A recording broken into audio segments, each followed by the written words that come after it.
સુરત જિલ્લાના કોસંબા નજીક એક સનસનીખેજ ઘટના સામે આવી છે, જ્યાં હાઈવે કિનારેથી એક ટ્રોલી બેગમાંથી અજાણી મહિલાનો મૃતદેહ મળતા હાહાકાર મચી ગયો છે।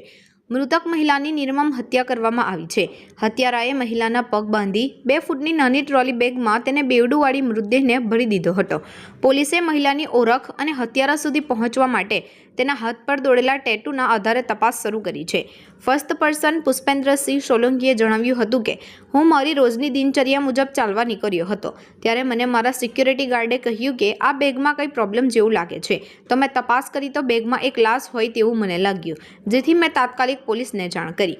ગુનાની ગંભીરતાને ધ્યાનમાં રાખીને સુરત જિલ્લા પોલીસ વડા રાજેશ ગધિયા પોતે સ્થળ પર પહોંચ્યા હતા અને તપાસની કામગીરીનું નિરીક્ષણ કર્યું હતું।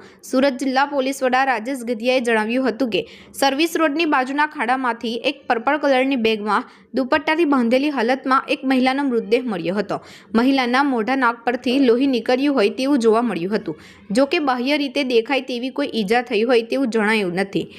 સુરત જિલ્લાના પોલીસ દ્વારા એક મોટી ટીમ બનાવવામાં આવી છે, જેમાં એલસીબી, એસઓજી અને કોસંબા પોલીસ સહિત 25 જેટલા અધિકારી અને કર્મચારીઓ તપાસમાં જોડાયા છે। પોલીસે આસપાસના વિસ્તારોમાં લાગેલા તમામ સીસીટીવી ફૂટેજ ચેક કરવાનું શરૂ કર્યું છે, જેથી આરોપીની હિલચાલ અંગે કોઈ કડી મળી શકે। પોલીસનું પ્રાથમિક અનુમાન છે કે મૃતક મહિલાની હત્યા નજીકના કે પરિચિત વ્યક્તિ દ્વારા જ કરવામાં આવી હોય, કારણ કે મૃતદેહને છુપાવવાનો પ્રયાસ કરવામાં આવ્યો છે। હાલમાં પોલીસ માટે સૌથી મોટો પડકાર મૃતકની ઓળખ કરવાનો છે।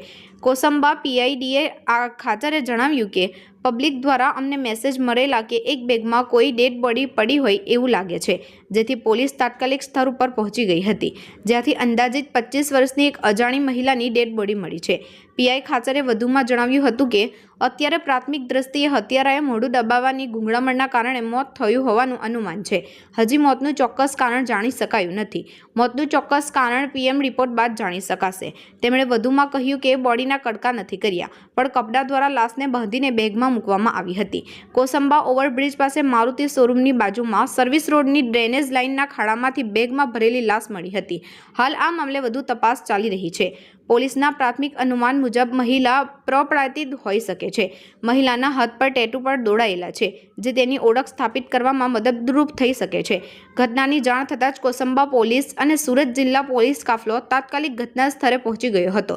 પોલીસે મૃતદેહનો કબજો લઈ પોસ્ટમોર્ટમ માટે કોસંબા આરોગ્ય કેન્દ્ર ખાતે મોકલી આપ્યો છે। પોલીસે મૃતદેહ કોનો છે અને કોણે તેની હત્યા કરી છે આ દિશામાં ઊંડાણપૂર્વક તપાસ શરૂ કરી છે। આ મામલે વધુ વિગતો મેળવવા માટે આસપાસના વિસ્તારોમાં પૂછપરછ અને સીસીટીવી ફૂટેજની તપાસ કરવામાં આવી રહી છે। પબ્લિક દ્વારા પોલીસને ફોન આવેલો કે એક ડેડ બોડી બેગમાં પડેલી છે, જેથી તાત્કાલિક પોલીસ મોકલી આપેલી અને પ્રાથમિક તપાસ કરતા આ એક અજાણ્યા મહિલાની ડેડ બોડી, જેની ઉંમર આશરે 25 વર્ષ છે અને તેના કોઈ ઈજાના નિશાનો મળેલા નથી, પણ મોઢું કાળું પડી ગયેલું છે અને હાલ આ બાબતની પ્રાથમિક તપાસ ચાલુ છે અને ડેડ બોડીની આગળની કાર્યવાહી માટે હોસ્પિટલ